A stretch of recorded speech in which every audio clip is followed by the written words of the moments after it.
The walls kept tumbling down in the city that we love. Great clouds all over the hills, bringing darkness from above.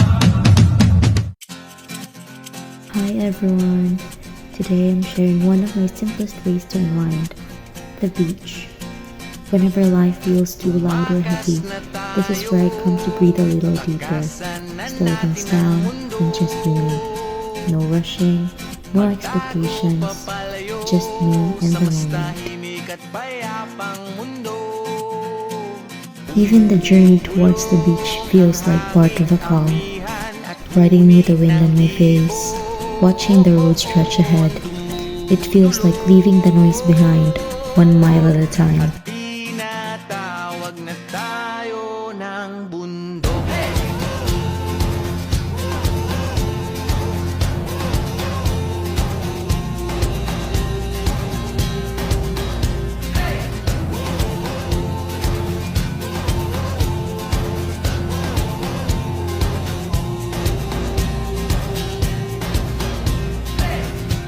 Tumakas na tayo palayo sa maraming tao, tumiwalay at magtago sa maingay at malabong mundo.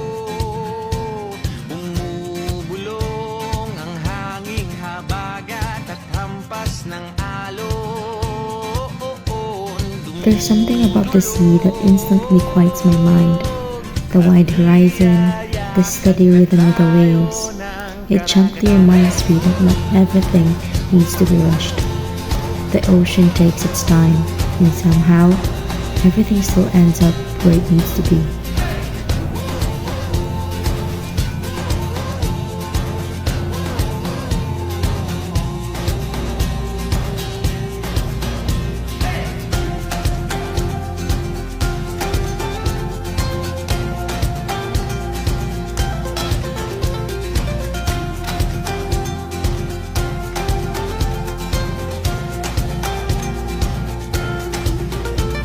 Nananabik ang puso kong masilayan ng takip silim.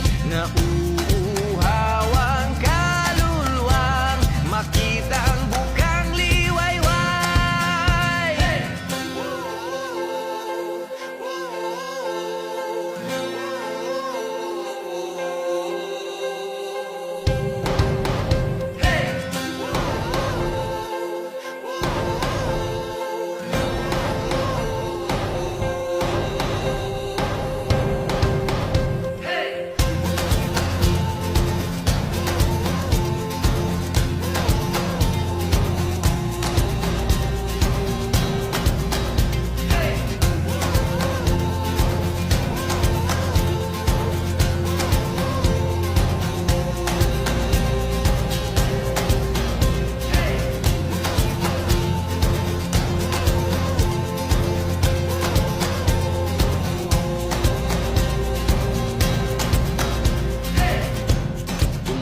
Did you know that the sound of ocean waves can actually help our bodies relax?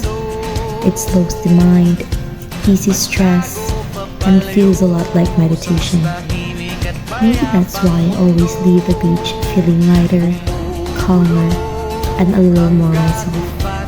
Lagasgas ng ilog, dumudulog at hinahanap na tayo ng kalikasan.